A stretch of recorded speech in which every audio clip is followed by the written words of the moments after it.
Hey guys, how you doing? Trevor Devall here. I wanted to give you a little sneak peek behind the scenes a little bit to show you my process of how I turned Edbert from a Savage Worlds character into a Dominion Rules character. So that's what we're going to be doing today on this little bonus episode. So, Edbert from Season 1 was a Savage Worlds character. The thing about making a comparison between Dominion Rules and Savage Worlds is that there is no comparison. There's no direct one-to-one conversion. There's no straightaway conversion. So I kind of have to eyeball a few things. So I'm gonna have to take some things into consideration because I want to accurately reflect what Edbert is based on what he was created to be in Savage Worlds. I want to accurately reflect him in Dominion Rules as well. It's not gonna be exact. It's never exact, but we want to get it as close, to preserve the verisimilitude, so to speak. When we look at Edbert's character sheet in Savage Worlds, you can see here, Savage Worlds, of course, has the 5 stats of agility, smarts, spirit, strength, and vigor, all ranging from a D4 value to a D12 value. In Dominion Rules, on the other hand, we have vigor, agility, stamina, intuition, intellect, and luck. So there's a lot of similarity here. The first thing we need to know is, what is an average stat in Dominion Rules? Well, according to the book, average humanoid stat is probably gonna be about 3 because it goes from 0 to 4. So we know that a D6 in Savage Worlds is going to be an average stat. So if we look at agility here, in Savage Worlds, Edbert had a D6 agility. So agility here in Dominion Rules translates to roughly 3. So we'll just go ahead and give him that 3 agility there. His smarts would be equal to his intellect. So his smarts is not very good, it's D4, so it's definitely less than average. There is, of course, the intellect stat here in Dominion Rules as well. I think his intellect's gonna be 2. His spirit, I don't think there's really a direct crossover or correlation to spirit from Savage Worlds to Dominion Rules. If anything, I'd call it intuition. It's probably the closest thing to it. So his spirit is a D6, which is average. So I'm gonna go ahead and give him an average intuition of 3. Then we've got strength. Now he was quite strong. His strength and his vigor were both D8s. D8 is above average. In Dominion Rules terms, I would probably say that's a 4 or 5. So his vigor is gonna be 4, his stamina is gonna be 4. As for his luck, that's a good question. How lucky was Edbert? Generally, I think I'm just gonna go ahead and give him a 3 in luck. Now, here's the other thing about Savage Worlds, is that Savage Worlds, of course, has hindrances and edges. These are very important to Savage Worlds. It's kind of like feats in D&D 3rd edition to 5th edition. There are no feats in Dominion Rules. Everything gets kind of loaded up into skills and stat, basically. So how I'm gonna do this, we're just gonna look at the hindrances and the edges, and we're gonna see if we can roll that into Dominion Rules using skills, basically. So first of all, the hindrances, he's got haunted. Well, he's definitely haunted. I don't think that has any effect on his stats or his skills. He's also got bloodthirsty. Again, this isn't something that's reflected in his stats.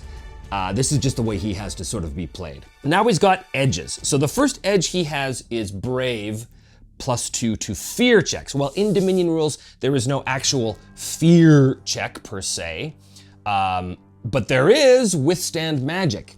Withstand magic is a stamina skill, with mag, it's abbreviated to. That's normally like saving throws versus magic, but I think also, due to his long exposure to Cheryl and things of that sort of mystical nature, I think his withstand magic is going to be significantly higher. So I'm going to give him a +2.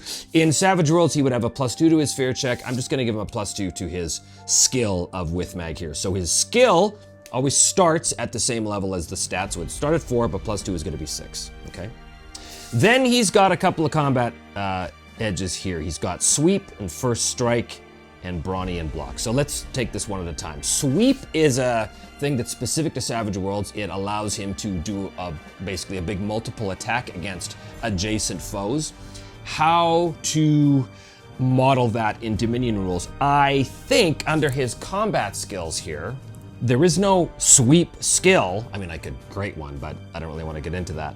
I think that sweep is probably a feint skill, because if you successfully feint, it basically allows you to get a really good hit on your enemy. It's not a direct correlation, it's not 1-to-1, but That's what I'm gonna go with. I'm just gonna do that conversion there. So basically his feint, I'm just gonna make a little note here. It's gonna be +2 to his feint. Then he's got first strike. Well, first strike is pretty easy. That's gonna go with timing. First strike in Savage Worlds means that he gets, bang, he gets a hit in before his opponent, so that's a pretty direct correlation to timing. His timing score is also going to have a +2 to it as well. So I'm just gonna go ahead actually and make that a 5. So I still have to spend points on skills as well, so he's gonna, you know, have points to spend. Then over here, his other edge, he's got Brawny, which is +1 toughness. Well, luckily, we have Withstand Injury, which is basically your toughness. So I'm gonna give him a +2 to that as well. So he's gonna have a 6 starting Withstand Injury as well. And then he's got Block, which is a +1 to parry. Now, luckily, Block is actually a defensive skill here. So again, I'm gonna give him a +2 to that Block skill once we get there. And then the other edges here were just skills that he took. He was really good at fighting, and he took Persuade at the very end, if you guys remember the end of Season 1. We're gonna give him just a +1 to Persuade. Well, he is bloodthirsty, so I think actually that's gonna give him a +1 to Intimidate as well. I'm gonna give him that there as well. He had a really good fighting, it was D10, which in Savage Worlds terms is very good. So his combat composite is not going to go up, because that's way too powerful.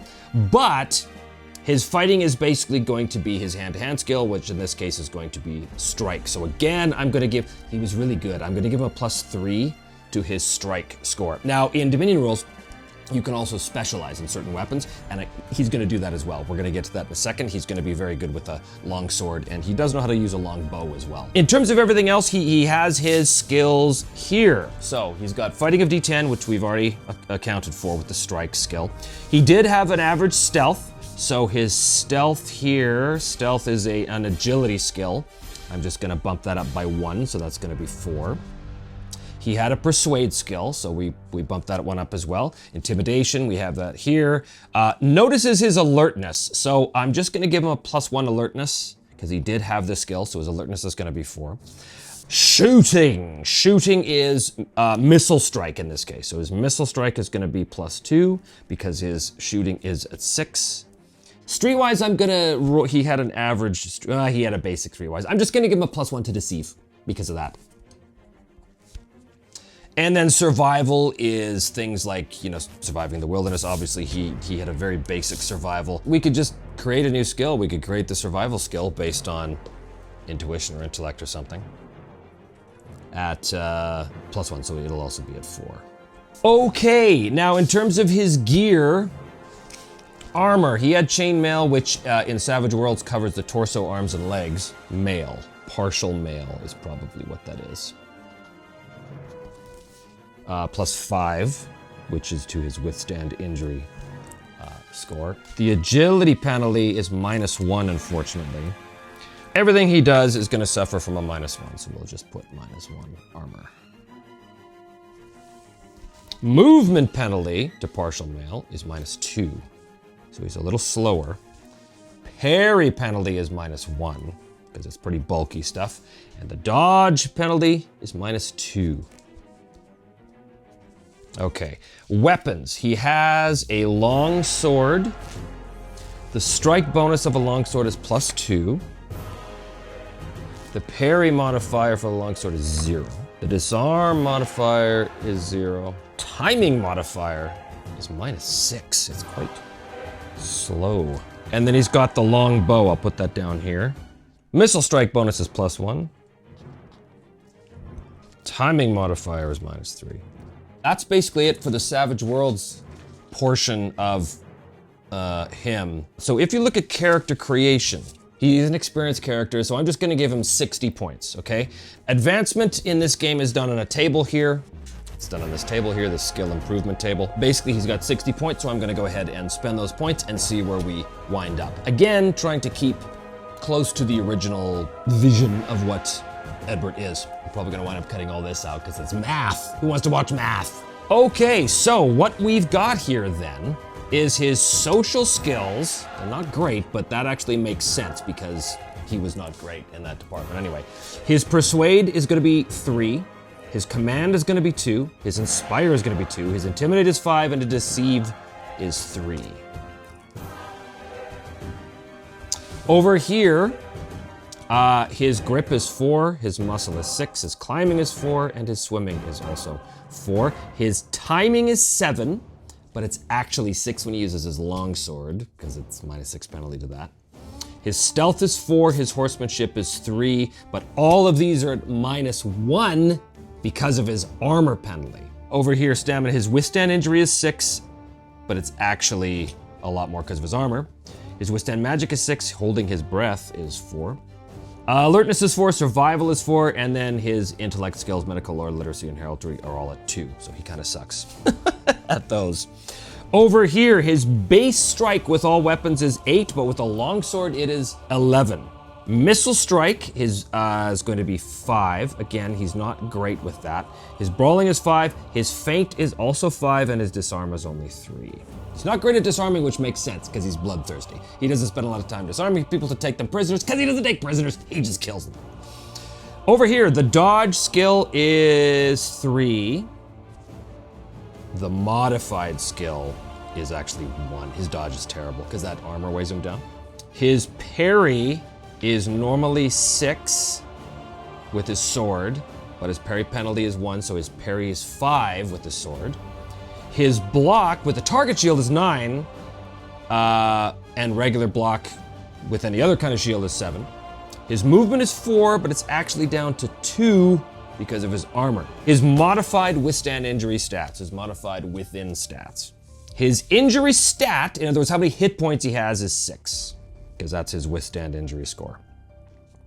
His torso and limbs for the armor is 5, plus his withstand injury, so it's 11. Head, eyes, and neck are just his regular withstand injury because he doesn't have a helmet on, so that's going to be 6. And the head, the eyes, and the neck, he might want to get himself a helmet. Hands and feet, same thing, 6 and 6. Now, when blocking, he gets the advantage of that target shield, which is 1, so that would mean that his withstand injury when blocking is going to be a +1. To whatever that is. So if he gets hit in the torso, and he's successfully blocked, he rolls 12 or less. If he's hit anywhere else and he successfully blocks, then it's a 7. Okay, I think that's it. I think that is Edbert. I think we're ready to start with him and hope that he doesn't die. Yeah, because he doesn't have a whole lot of APs to spend on luck if anything goes wrong. So anyway, that gives you sort of a sense of how I did the conversion. I just wanted to give you a little glimpse into what that was like, because some of you had asked about that. You wanted to see the character sheet. You wanted to see how this all works. I'm kind of making this up as I go, because I don't really, as I said, there's no direct conversion, so I'm just kind of winging it here. But that's what my instinct tells me to do. So we'll see how that turns out. And yeah. Thanks for watching. If you want to help support the show, of course, there's the Patreon link below, and you can buy the merchandise at DriveThruRPG through the links below as well. And I have my own merchandise here, and blah, blah, blah, blah, blah. Like and subscribe, and stay tuned for the next episode of Me, Myself, and I.